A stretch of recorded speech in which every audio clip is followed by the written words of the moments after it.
আসসালামু আলাইকুম এভরিওয়ান, আশা করি আপনারা সবাই ভালো আছেন। আলহামদুলিল্লাহ, আমি আল্লাহর রহমতে ভালো আছি। তো এই মুহূর্তে পাওয়া আপডেট অনুযায়ী আপনাদের জানাতে চলেছি সর্বশেষ আবহাওয়ার খবর। তো এই মুহূর্তে যদি আপনাদের আমরা একটু ভালোভাবে দেখানোর চেষ্টা করি, তাহলে বলে রাখছি এই মুহূর্তে বাংলাদেশের বিভিন্ন এলাকায় কিন্তু অনেক পরিমাণে বৃষ্টিপাত হচ্ছে এবং বেশ কয়েকটি এলাকায় কিন্তু বেশ অগ্রিমভাবে সতর্কতা জারি করা হয়েছে। সেখানে অতিরিক্ত পরিমাণে ঝড় বৃষ্টি হওয়ার সম্ভাবনা রয়েছে, একই সাথে বজ্রপাত হওয়ার সম্ভাবনা রয়েছে। তো কোন কোন এলাকায় কেমন থাকছে সেই বিষয়টা আপনাদের একটু জানিয়ে দেবো। তো আমরা সরাসরি চলে যাওয়ার চেষ্টা করব বৃষ্টিপাতে, অর্থাৎ কেমন থাকছে আগামী কয়েকদিন বৃষ্টিপাতের অবস্থা। তো সেটা যদি বলার চেষ্টা করি, তাহলে দেখতে পাবেন আগামী দুই একদিন কিন্তু বেশ ভালো পরিমাণেই বৃষ্টিপাত থাকবে এবং বৃষ্টিপাত থাকুক আর না থাকুক, প্রত্যেকটা এলাকাতেই মেঘাচ্ছন্নতা দেখা যাবে, অর্থাৎ বৃষ্টি বৃষ্টি একটা ভাবের সৃষ্টিরতা হবে।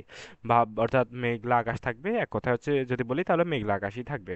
তবে বাংলাদেশের খুলনা, সাতক্ষীরা, যশোর, বরিশাল, কুমিল্লা, নোয়াখালী, ফরিদপুর, নরসিংদী, তারপর রয়েছে আপনার ফেনী, রয়েছে চট্টগ্রামের অল্প কয়েকটি এলাকা, যেমন কি চট্টগ্রামের মধ্যে রয়েছে নোয়াখালী, ফেনী, তারপর রয়েছে এখানে খাগড়াছড়ি রয়েছে, তারপর এছাড়া কিন্তু দাগনভূঞা রয়েছে, এই এলাকাগুলো রয়েছে চট্টগ্রামের মধ্যে। এছাড়া বরিশাল, খুলনা, সাতক্ষীরা, যশোর, নরসিংদী, সিলেট, এই এলাকাগুলোতে কিন্তু মাত্র মোটামুটি বেশ ভালো পরিমাণেই বৃষ্টিপাত হওয়ার সম্ভাবনা রয়েছে, তবে হালকা পরিমাণে বজ্রপাত হলেও হতে পারে, বজ্রপাতের তেমন কোনো সম্ভাবনা নেই।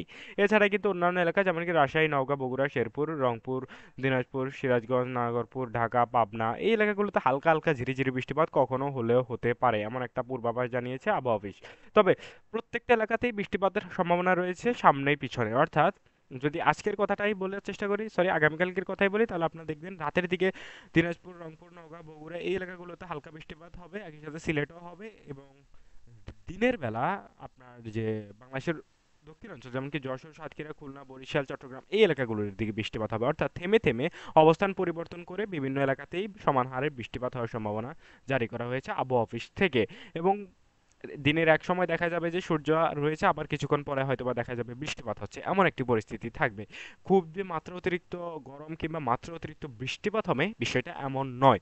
তো এই ছিল মোটামুটি আমার কাছে সর্বশেষ অবস্থা। তবে বলে রাখছি, বর্ষাকালে বেশ ভালোভাবে আবহাওয়ার এই মুহূর্তে পরিবর্তন ঘটছে এবং যে কোনো সময় যে কোনো ধরনের আপডেট চলে আসতে পারে, এবং ইনশাল্লাহ সরাসরি আপনারা জানতে পারবেন আমাদের এই চ্যানেলের মাধ্যমে।